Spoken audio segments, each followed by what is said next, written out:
Olá, bom dia, eu sou Eric Drummond. Olá, eu sou Felipe Machado. Está no ar o Jornal da Manhã, edição Vale do Aço, pela Jovem Pan 103.5. Interaja com a gente, siga-nos no @Jovem Pan Vale do Aço. O nosso WhatsApp é o 31 40 42 1035. Seja bem-vindo. Hoje é terça-feira, 15 de agosto de 2023.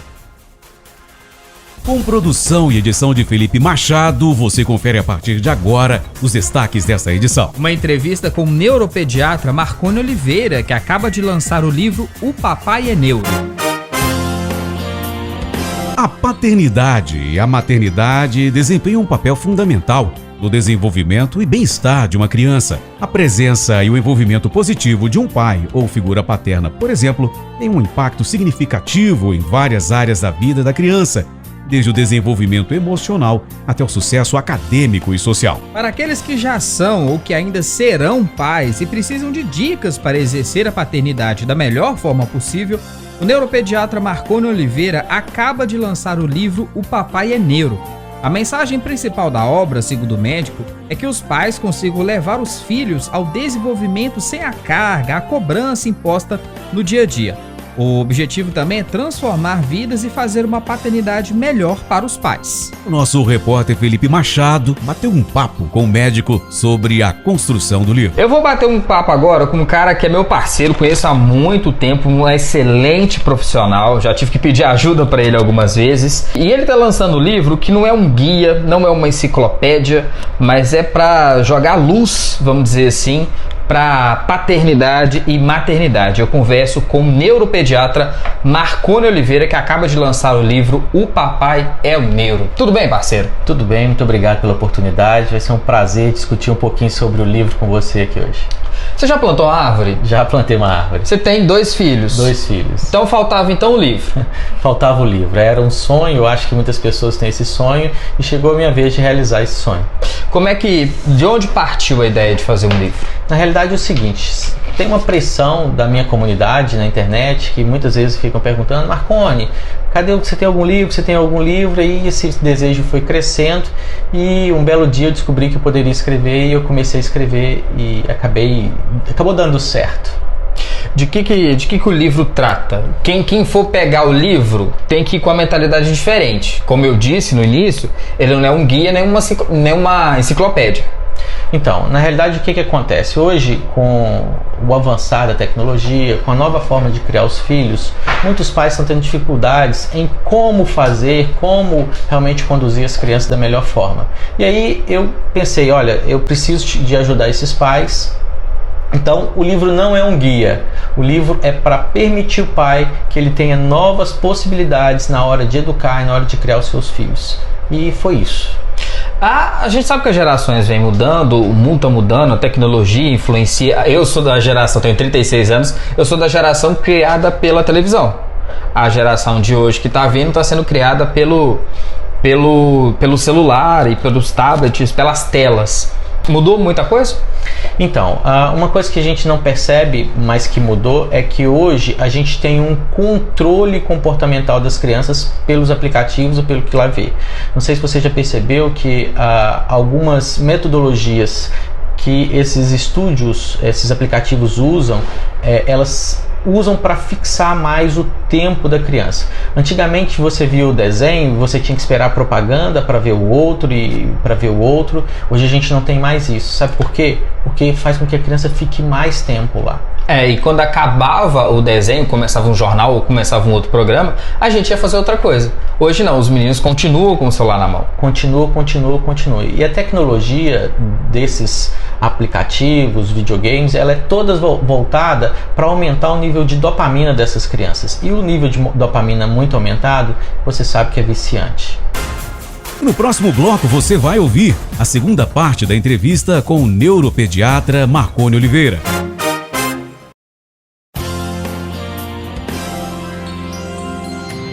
Confira agora a segunda parte da entrevista com o neuropediatra Marcone Oliveira. Falando só ainda sobre essa questão de gerações, de criação de filhos, o que o seu pai fez? Primeiro, a primeira pergunta é: o que seu pai fez que você não faz com seus filhos?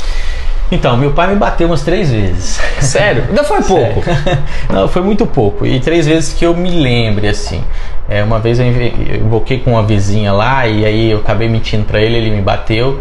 E assim, eu não bato nos meus filhos. E eu não bato porque eu consigo com que meus filhos tenham um bom comportamento, condutas adequadas, sem precisar bater. Isso às vezes constrange, porque tem muita gente que fala assim, tem que bater, principalmente as pessoas que são evangélicas, e eu sou cristão evangélico, porque a Bíblia fala que tem que educar com a vara, tem uma discussão ali, mas eu não consigo ver, por exemplo, Jesus educando uma criança batendo, não entra na minha cabeça.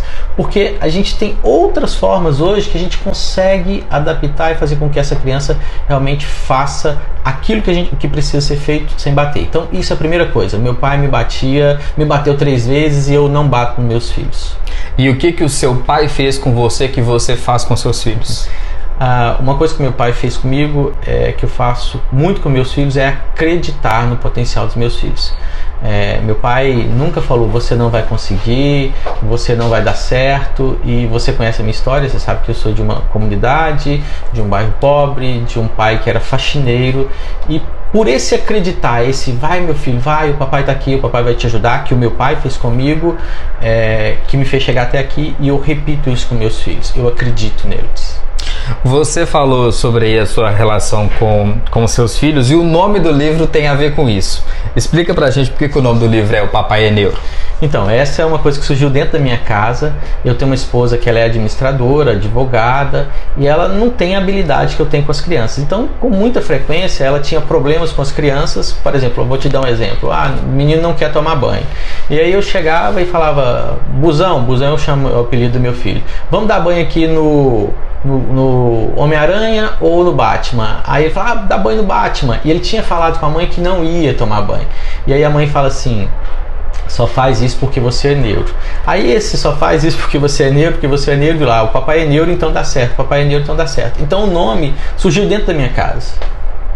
Surgiu desse seu relacionamento com seus filhos que deu muito certo. Deu muito certo. E aí eu entendi que eu usava sim técnicas de psicologia para a educação e para a criação deles. Aí eu pensei, cara, eu vou fazer um livro nesse sentido e ainda vou colocar o nome e o papai é neuro. E deu certo. Falando sobre a produção do livro, você postou nas suas redes sociais que não foi fácil. Que você recebeu vários nãos até o livro tá do jeito que tá agora. Quais foram esses nãos? O que esses nãos geraram? Então, a primeira coisa é que 3 editoras falaram não para a publicação do meu livro, né? 3 editoras falaram, não, nós não vamos publicar.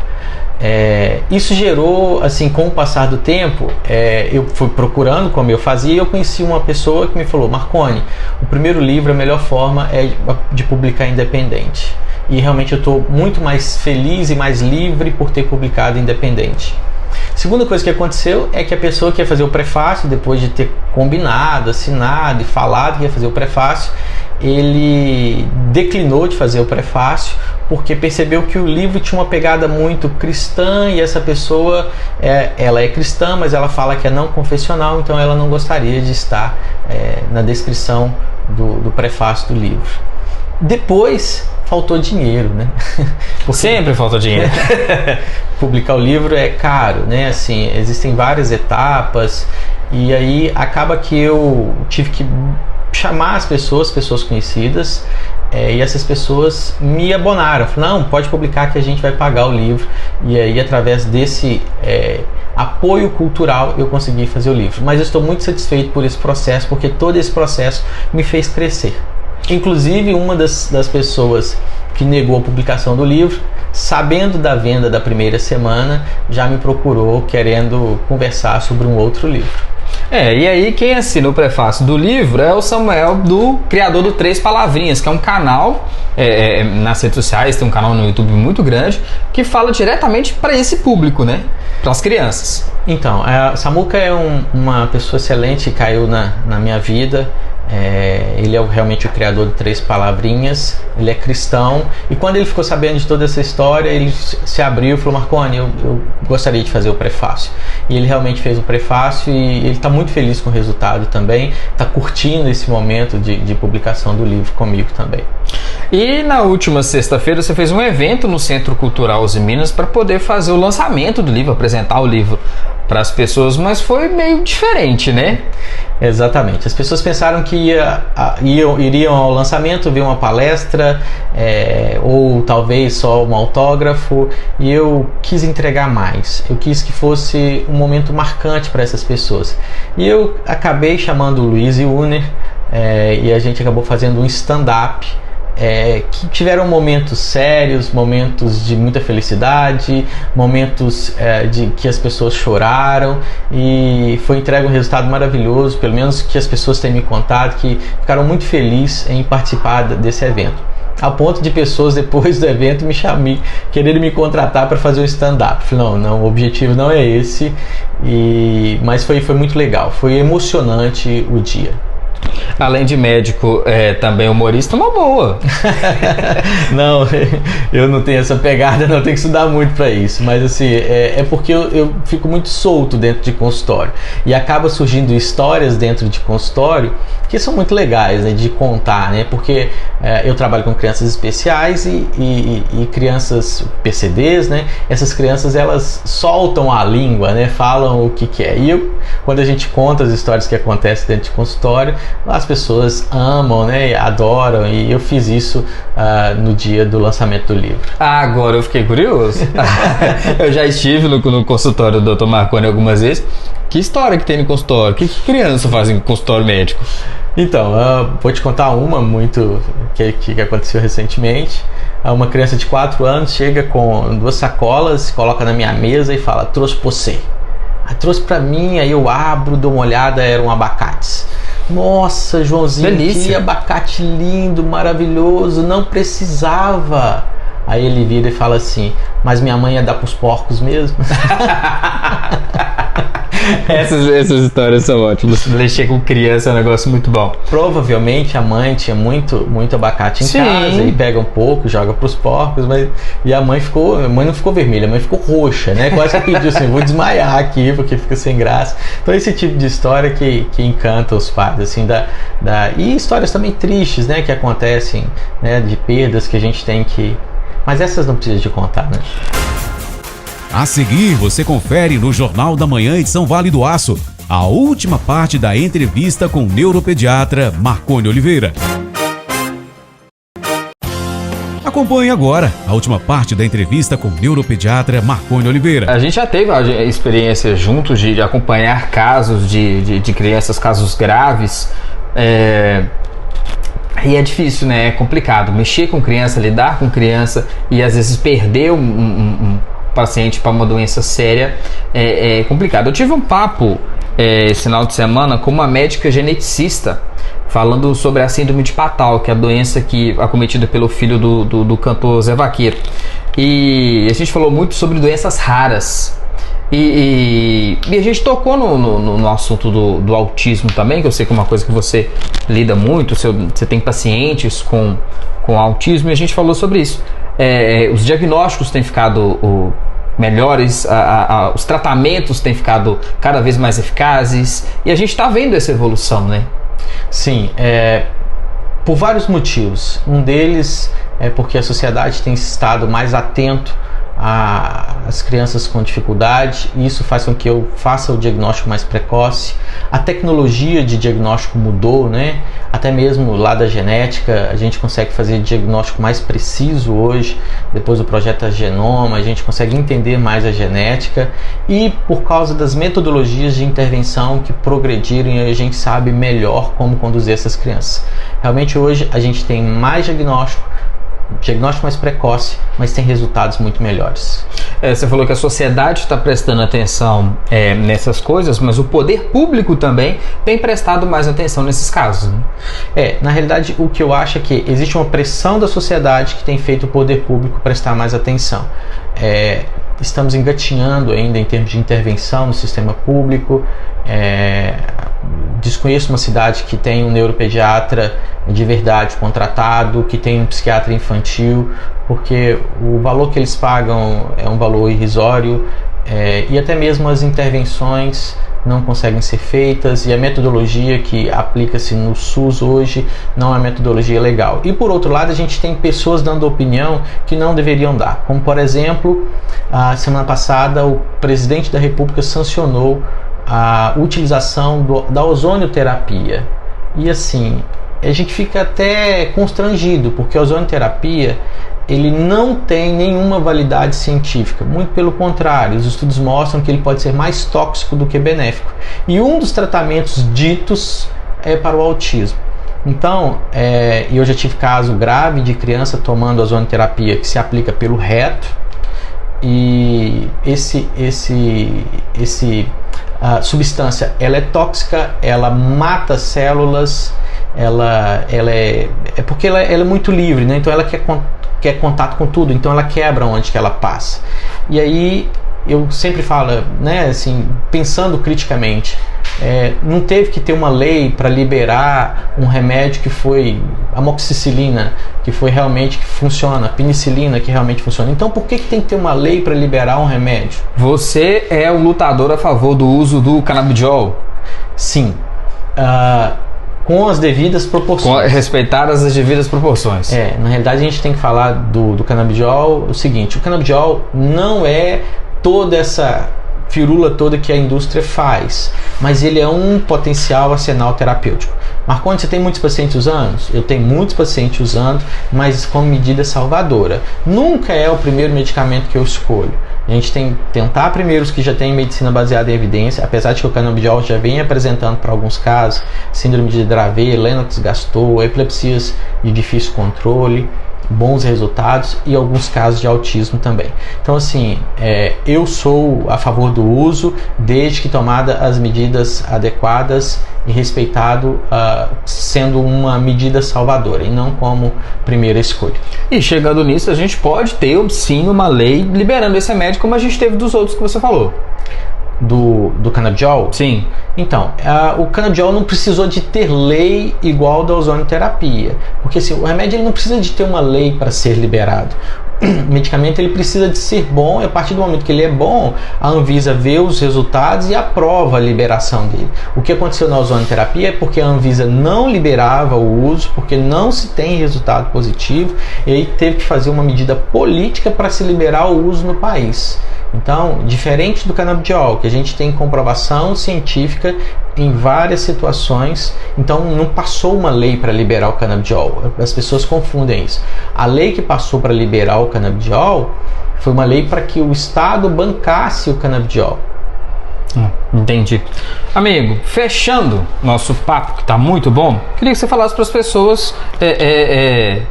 Tá aqui atrás, escrito definitivamente esse livro pode não ser para você. Por quê? E por que esse livro pode ser para um pai e para uma mãe? As pessoas que comprarem um livro, às vezes elas compram pensando que tem um manual. E assim, não existe um manual para criação de filho. Com certeza você que é pai do seu filho é o melhor pai do seu filho.